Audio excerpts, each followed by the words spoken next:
I'm Paul. I'm Devin. Together, we're Dads and Dice, two dads who like to play some games during our free time. That's right, and today we are reviewing Votes for Women by Fort Circle Games.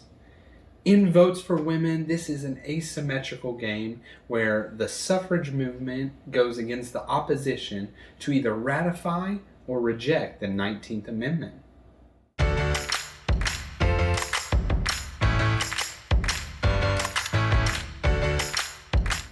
Votes for Women is a tactical, card-driven game that kind of plays through the era of the women's suffrage movement. One player is going to be playing as the suffrage movement, and the other player plays as the opposition. In the game, you're kind of playing a deck of cards, each player having a deck of cards that starts with the early, then the middle, and then the late era of that, and really kind of goes through the history of the game while actually playing the game. And it's really cool how they've kind of meshed that. You'll be playing cards, doing various actions. You can either use the card to do the action that's on there. You can use it to campaign and spread your cubes across the map. You can do it to lobby Congress to try and actually propose the 19th Amendment. You can do it to organize and collect your organization buttons, which allow you to do things like re-roll dice or possibly play effects on cards. And it's just really cool how they have taken this theme and projected it so well into the actual game. Yeah, like Devin mentioned a little bit about how it intertwines that teaching and gameplay. And honestly, I can't think of a game that I've played that has actually taught me so much during the game. There was a couple times where you're reading cards and you're just like, I can't believe that really that happened. And then there's other things where it's like, oh, you can't play this if the Civil War was in effect because that was real life. And I just have to really commend Fort Circle Games and Tori Brown for making a game that is so thematic, so engaging, and so educational all at once. Very, very surprised by that. Not even that, but in this box, as soon as you open up, there's just all of these references and just supplemental pages of just educational stuff. And it really brings you into this world that people experience, and it really makes you feel like you're doing what they were doing. Yeah, and I've played both sides of it, and you can kind of have fun getting into both sides of it. The very first time I played this game was with my wife, and she was playing as the opposition, right? And she was going through the cards, and I remember she read one of the cards, and she was like, look, one of the main reasons against it was because of white supremacy or whatnot. And she was kind of shocked, but we had fun playing it, and I'm not a history buff. I think if you had asked me what amendment was for women to vote prior to playing this game, it would have been like me just blindly throwing at a dartboard and maybe hitting 19 and maybe hitting 3, and so it was. I got a little bit of, it is really kind of cool how they did that. And as Paul mentioned, we unpacked this game, and it was just leaflet after campaign flyer and postcard, and they had all this material in there. And I remember I was sorting it with my wife, and I'm like, man, I wonder what all these are used for. And then it was all just supplemental, and actually it turned out to be really cool. They have an entire little, I'm going to say 6, 7, 8 page little reference guide to all the different cards it talks about, and all the cards have flavor text. We really enjoyed it. When I first introduced this to Lacey, she's not the type to really like to always learn a new game. And so she kind of jokingly responded like, oh, I don't care if women vote, right? And then by the time we got to the end of playing the game, she really enjoyed it, and that's saying something, because most of the time I'm just making her play a game with me. But she really enjoyed it and has wanted to play it more times since. Yeah, and I'll kind of say the same thing. You know, me and my wife, we got to play it, and same kind of thing. I'm teaching her the game. We're going through it, but as you're reading it, you're getting that flavor text, and it's like I said earlier, like, oh, really, that's why. Oh, that's who oh, I've heard that name. Oh, I've heard of Seneca Falls. I know this. I know that, and it's just kind of like putting all those pieces together and connecting it. And at the end of the day, you've played a fun game, and you've learned something that you didn't know before.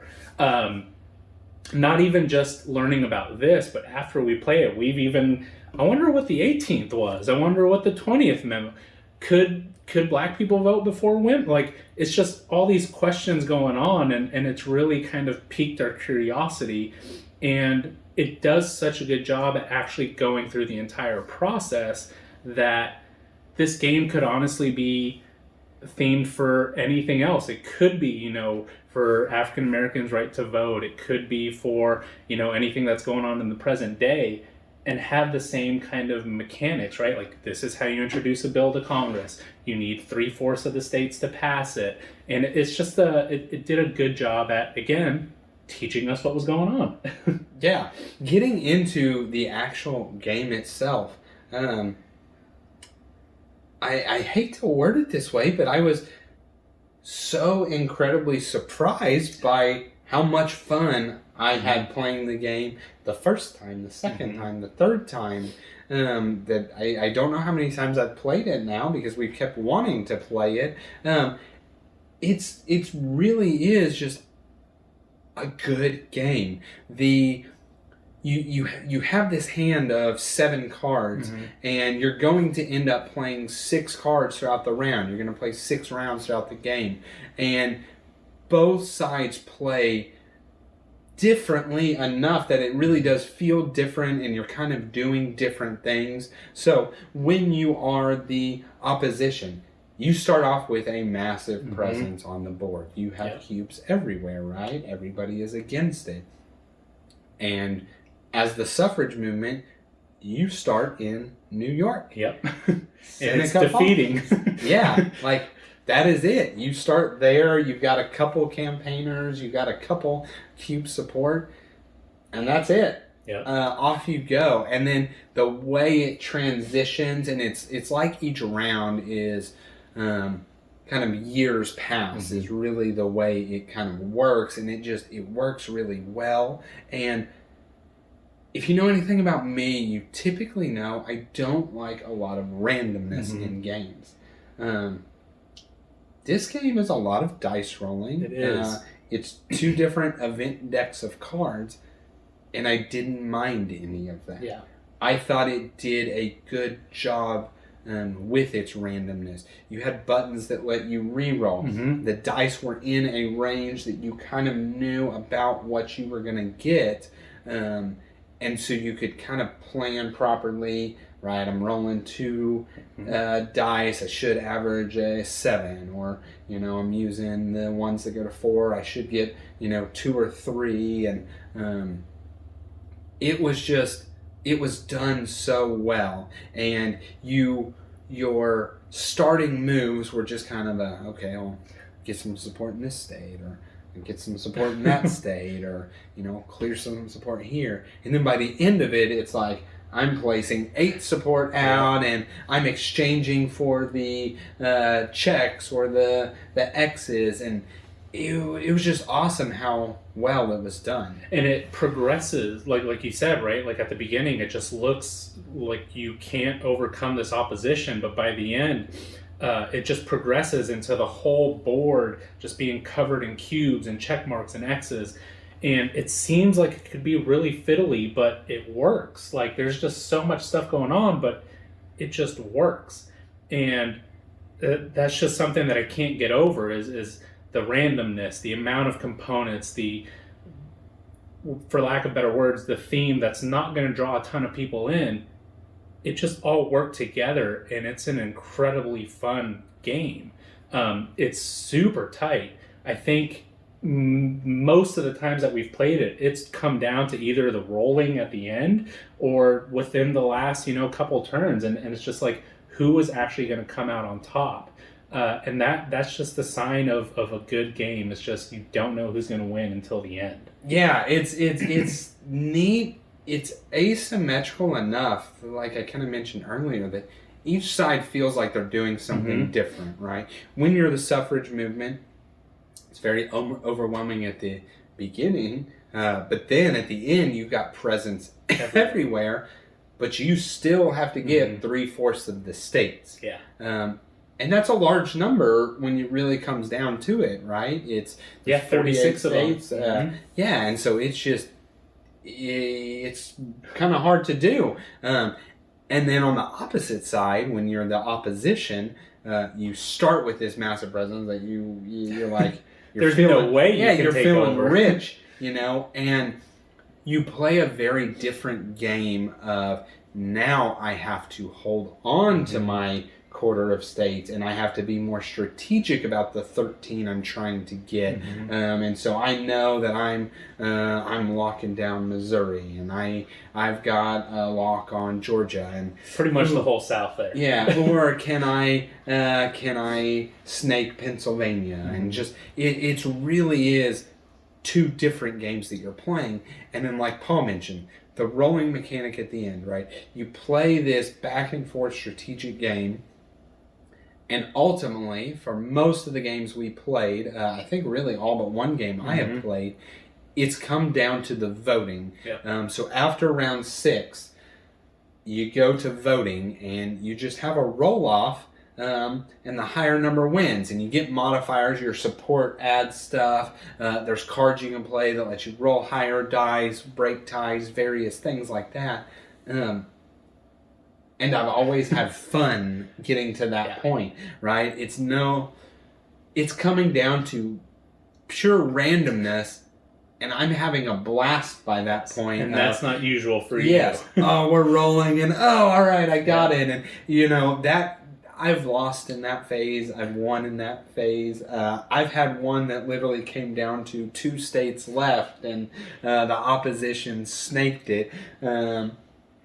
And I've had fun all of those times, and just really enjoyed it because kind of the journey that the game took me on. Yeah, and going back to, if you know me at all, that's kind of what I like in games, is just starting kind of from somewhere and just building up until the end, until you have this thing in front of you that you've created, and whether you're the opposition or the suffragist, you are creating something.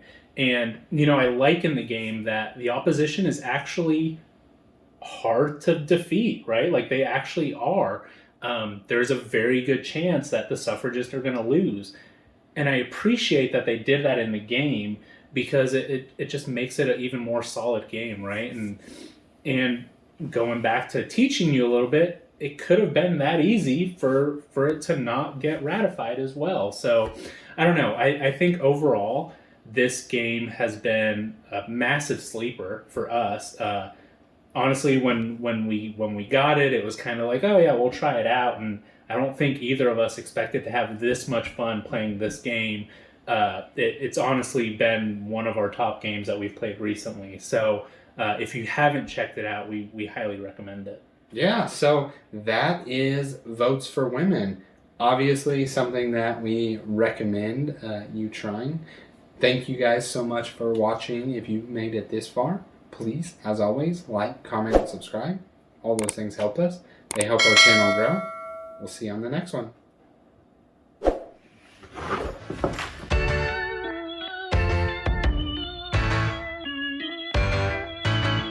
Easy. First time. Every time.